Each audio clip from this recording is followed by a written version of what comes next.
satu-satunya kemuliaan yang dipandang oleh Allah Subhanahu wa taala besok lusa nanti bukan yang kita dandani ini, raga ini, darah, daging, tulang dan kulit, jantung, empedu, limpa, hati dan paru-paru, urat dan bulu.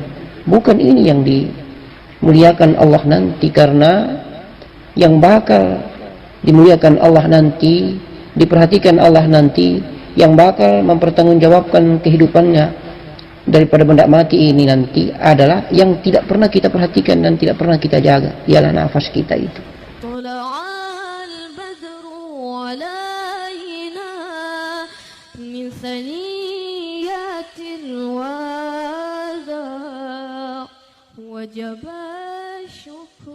Assalamualaikum warahmatullahi wabarakatuh. Yang perlu kita sadari adalah bahwa dalam perubahannya kita hidup, kita hanya mendandani jasad kita ini. Kita terlalu memperhatikan darah, daging, tulang, kulit, urat, bulu, jantung, empedu, limpa, hati dan paru-paru. Kita terlampau banyak memperhatikan benda mati yang ada di tubuh kasar yang bernama zahir ini. Kalau sedikit saja kesalahan pada darah, maka kita segera ke dokter. Kesalahan sedikit pada tulang, daging, kulit, urat dan bulu, kesalahan terjadi pada kulit saja, dijaga, dirawat, diawetkan dengan didandani, dengan di make upi begitu indah, cantik dan tampan sedemikian rupa. Jantung pun demikian, kalau bermasalah langsung diperhatikan. Empedu, limpa, hati dan paru-paru, semua elemen-elemen raga ini diperhatikan, dirawat dan dijaga betul-betul. Dikasih makan yang sehat, dikasih makan yang baik, dijaga makanan yang masuk, makanan yang keluar, dijaga betul. Padahal kita tidak pernah menyadari bahwa satu-satunya kemuliaan yang dipandang oleh Allah Subhanahu wa taala besok lusa nanti bukan yang kita dandani ini, raga ini, darah, daging, tulang dan kulit, jantung, empedu, limpa, hati dan paru-paru, urat dan bulu. Bukan ini yang dimuliakan Allah nanti, karena yang bakal dimuliakan Allah nanti, diperhatikan Allah nanti, yang bakal mempertanggungjawabkan kehidupannya daripada benda mati ini nanti adalah yang tidak pernah kita perhatikan dan tidak pernah kita jaga, ialah nafas kita itu. Nafas atau jiwa kita itulah yang tidak pernah kita perhatikan. Jasad ini kita kasih makan yang enak, 4 sehat 5 sempurna, kuliner-kuliner yang bagus, dengan rakus dan serakahnya kita membuat jasad ini gemuk, sehat, bagus. Tapi jiwa tidak dikasih makan, jiwa tidak pernah diperhatikan, nafas tidak pernah diperhatikan, keluar masuk begitu saja tidak diperhatikan. Yang kedua, pada saat kita meninggalkan dunia, begitu juga ketika yang mulia di dalam diri ini, ketika ditiupkan oleh Allah bernama Nur Muhammad atau Ruh Muhammad, ditiupkan ke dalam jasadnya Adam, itu sangat mulia. Ketika mau pulang meninggalkan raga yang hina dina ini, dia akan peluk bersama napas atau jiwa yang bernama nyawa. Jadi napas atau jiwa ketika dipeluk oleh Nur Muhammad, gabungan campuran antara Nur Muhammad dengan nafas atau jiwa namanya nyawa. Nyawa ini kalau mau pulang tidak diperhatikan. Justru orang bangga itu mengusung bangkai, karena kalau nyawa sudah tinggalkan raga, maka raga ini bangkai. Tapi bangkai ini karena masih ada hidup nyawa di dalam dirinya, masih ada nyawa di dalam bangkai ini, sepanjang hidupnya dia seorang pejabat, dia seorang ustaz yang terkenal, dia seorang ulama yang terkenal, semua terkenal di bumi itu hanya karena ada kemuliaan Nur Muhammad dan jiwa masih berada atau nafas masih berada di dalam tubuh raganya. Kemudian kemuliaan pangkat, jabatan dan kedudukan raganya yang mulia, jasadnya yang mulia, dielulukan sampai dengan meninggalkan dunia. Orang tidak perhatikan lagi bahwa hakikat yang memuliakan dirinya itu yang harus mulia, bukan raga. Tetapi justru orang keliru sehingga mengusung raga, mengusung jenazah atau mayat yang hakikinya kosong, melompong karena sudah terjadi bangkai adanya. Justru begitu banyak orang berjubel-jubel mengusung, lalu keluarga, handai taulan dan kerabat merasa bangga bahwa subhanallah, sangat mulia hamba Allah ini. ustaz ini sangat mulia, pejabat ini sangat mulia, presiden ini, menteri ini, gubernur ini, bupati ini, semua pejabat-pejabat dan petinggi-petinggi di muka bumi ini sangat mulia. Sehingga begitu banyaknya manusia ketika mengantarkan jenazah. Padahal yang diantarkan itu sesungguhnya adalah bangkai. Padahal tidak beda dengan binatang. Bangkai. Kosong itu. Subhanallah. Walhamdulillah. Wala ilaha illallah. Yang harus kita sadari itu adalah bahwa pada saat jelang sakratul maut, jelang perpisahan antara nyawa yang mulia, Nur Muhammad yang mulia dan nafas ini, mau meninggalkan raga yang hina dina ini. Itulah yang diperhatikan. Apakah ribuan safnya para malaikat datang jemput dan datang antar pulang? Kalau jasadnya juga banyaknya manusia yang mengusung jenazah menuju kuburan, kemudian jiwa napasnya ini juga dipeluk oleh Nur Muhammad, dibawa pulang, dikawal oleh ribuan para malaikat, maka Masya Allah, itulah kemudian dunia akhirat, zahir wal batin. Itulah yang dicari-cari. Kita khawatir jangan sampai jenazah atau bangkai kita, raga ini dimuliakan begitu banyaknya manusia mengantar menuju kuburan, tetapi justru jiwanya tersiksa karena bukan dijemput oleh malaikat tapi dijemput oleh iblis. Akhirnya berbau busuk jiwa itu melewati dan para malaikat pun jijik merasakan. Padahal semasa hidupnya beliau adalah mulia dan dimuliakan sekali.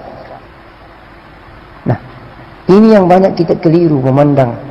Oleh karena itu maka sedikit sekali orang belajar mau mengenal diri, memuliakan diri, memuliakan hakikat dirinya, karena yang benar dan betul itu adalah di balik raga yang bernama diri ini atau jiwa ini dipeluk oleh Nur Muhammad, kemudian pulang dengan kemuliaan diantar oleh ribuan saf para malaikat menuju ke hadirat Allah Subhanahu wa ta'ala. Ada juga Nur Muhammad pulang, ruh ini pulang, tidak disertai oleh jiwa. Jiwanya itu dirampas oleh iblis. Jiwanya bisa jadi disantet, diguna-gunain sehingga bukan menuju ke alam barzah, tetapi justru dikurung, diikat di alam jin, di alam bumi, alam gaib. Subhanallah. Nah, yang kita inginkan ini adalah Nur Muhammad pulang memeluk jiwa atau jiwa tenggelam fana di dalam Nur Muhammad. Sehingga kita belajar mengenal diri ini adalah training, latihan. Mutu qabla anta mutu. Kita latihan mati sebelum kita mati benar. Kita latihan fana, tenggelamkan nafas yang mulia, jiwa yang mulia ini, jiwa Rabbani ini ke dalam Nur Muhammad yang mulia. Kemudian sisalah Nur Muhammad untuk tenggelam ke Nurul Izzati. Maka mudah-mudahan ketika kita dalam waktu yang ditentukan Allah, ajal kita nanti, insya Allah kemuliaan husnul khotimah yang kita dapatkan. Biar tubuh kasar kita ini karena tidak terkenal dan tidak tenar, tidak populer, dihantar hanya 4 orang. Yang penting jiwa kita dan tenggelam di dalam Nur Muhammad ketika meninggalkan dunia, meninggalkan raga, dihantar oleh ribuan para malaikat dan wangi seperti kasturi, bahkan melebihi kasturi ketika melewati pintu-pintu langit. Itu yang perlu kita perhatikan dalam kehidupan ini, dalam perantauan yang sementara di atas muka bumi ini, agar jangan sampai kita dihargai dengan bangkai ini, tetapi jiwa tidak dihargai oleh Allah Subhanahu wa ta'ala. Mari kita utamakan jiwa yang benar ini. Kehidupan yang benar adalah kehidupan jiwa dan Nur Muhammad. Sedangkan bayangan dan kepalsuan ada pada raga yang hina dina ini. Nafas kasar dan nafas halus. Nafas kasar itu nafas bumi. Nafas halus itu nafas Rabbaniyah. Nafas kasar dan nafas halus berwujud satu profil jiwa yang diapiti oleh 2 hawa. Satu hawa Rabbaniyah, hawa mutmainnah, hawa yang mengkawal pada jiwa sebelum jasmani tercipta. Satunya lagi hawa bumi, hadir saat mani dan ovum tercipta. Mengapa dikatakan hawa bumi? Karena hawa ini bersumber dari saripati makanan bumi. Hawa bumi ini yang berpotensi mengajak pada hubbud dunia, cinta dunia. Hawa bumi yang telah bersih dan suci akan fana di dalam hawa Rabbaniyah, akan fana di dalam hawa mutmainnah. Maka muncul laduni, daya kekuatan ghaibiyah, kemudian tenggelam dan fana di dalam jiwa mutmainnah. Setelah tenggelam di dalam jiwa mutmainnah ini tenggelam di dalam hati yang gaib, ghodibun, Nur Muhammad, negeri Nur Muhammad. Maka muncullah suara hati, Allah, Allah, Allah, Allah, Allah. Indah suara itu di balik ladang ghodibun. Dengan nikmatnya kita merasakan ketenangan jiwa. Ya ayyatuhan nafsul mutmainnah, wahai hati yang tenang. Insya Allah, maka muncullah suara hati tadi, Allah, Allah, Allah. Kemudian lama kelamaan suara ini akan hilang, fana, lebur dia.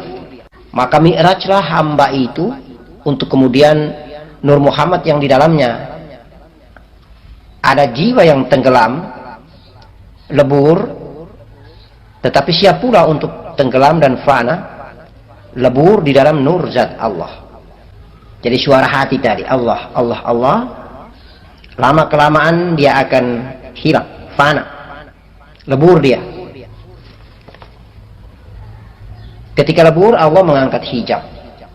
Peranan daripada Nur Muhammad itu mulai berperanan. Ada dua peranan Nur Muhammad di kala itu, yaitu memberi kesadaran dan memberi penerangan. Sehingga hamba Allah itu akan ketika mi'raj, dia menyaksikan perjalanan dirinya, perjalanan jiwa mutmainnah yang penuh dengan cahaya, perjalanan manusia bercahaya. Insya Allah seperti itu. Berangkatlah dia dari negeri malakut, dari negeri syahadah, dari negeri jabarut, dari pintu langit pertama sampai pintu langit ketujuh. Berangkatlah dia, diperlihatkan, dipertontonkan dengan kasaf mukassafa, berbagai macam keindahan-keindahan, pemandangan-pemandangan alam-alam ghaibiyah, alam al-kautsar syari, alam para wali, alam para malaikat, alam para nabi. Insya Allah berbagai macam hasanah rahasia keindahan negeri malakuti ruhu wa al-malakuti nur dipertontonkan. Kemudian jiwa mutmainnah yang penuh dengan cahaya Nur Muhammad yang berangkat dari alam ghodibun, hati yang gaib tadi, akan tenggelam, lebur di dalam nur zat Allah, di ubun-ubun ruang hampa ghaibiyah, rahasia di atas rahasia, nur ketemu nur ala nur, nur ketemu nur, cahaya di atas cahaya.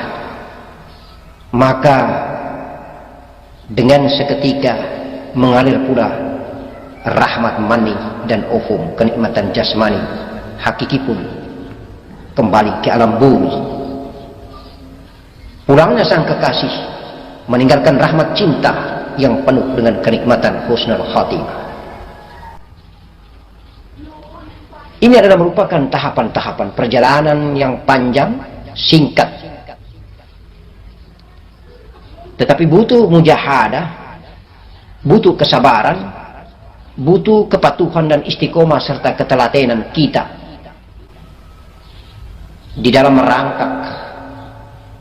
Kemudian kita berjalan, kemudian kita melihat, kemudian kita berbicara dengan kalam dan lisannya, kemudian kita menjadi umi, menjadi buta, menjadi bodoh, menjadi buta huruf, lalu kita tidak lagi berbunyi dan tidak lagi berhuruf karena kita telah tenggelam di dalam ruang hampa, zat yang tiada tetapi ada, zat yang kosong.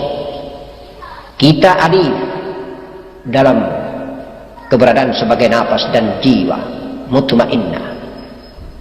Kita akan fana dan tenggelam ke dalam titik yang bernama Nur Muhammad. Kemudian Nur Muhammad ini akan tenggelam di dalam zatnya, hampa, kosong. Itulah kehidupan yang ada, hanya ada tiga, kosong, titik, alif. Insya Allah.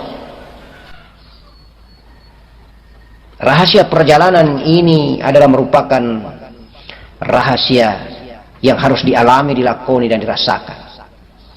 Bukan sekedar sebuah cerita, bukan sekedar sebuah wacana, bukan sebuah diskusi yang menjadi menyenangkan bagi kita untuk kita dengar dan kita nikmati.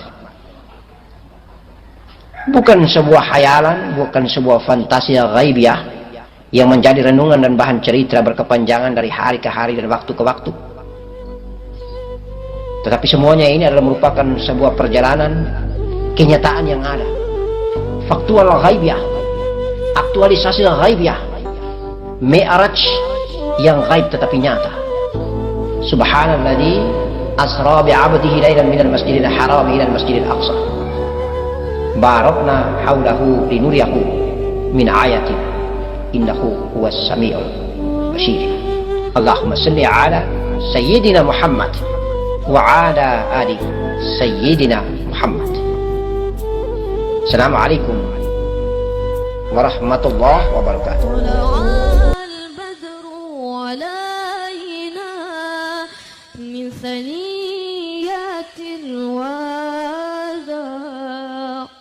وجب الشكر علينا مدى لله داع أيها المبعوث فينا جئت بالأمر المطاع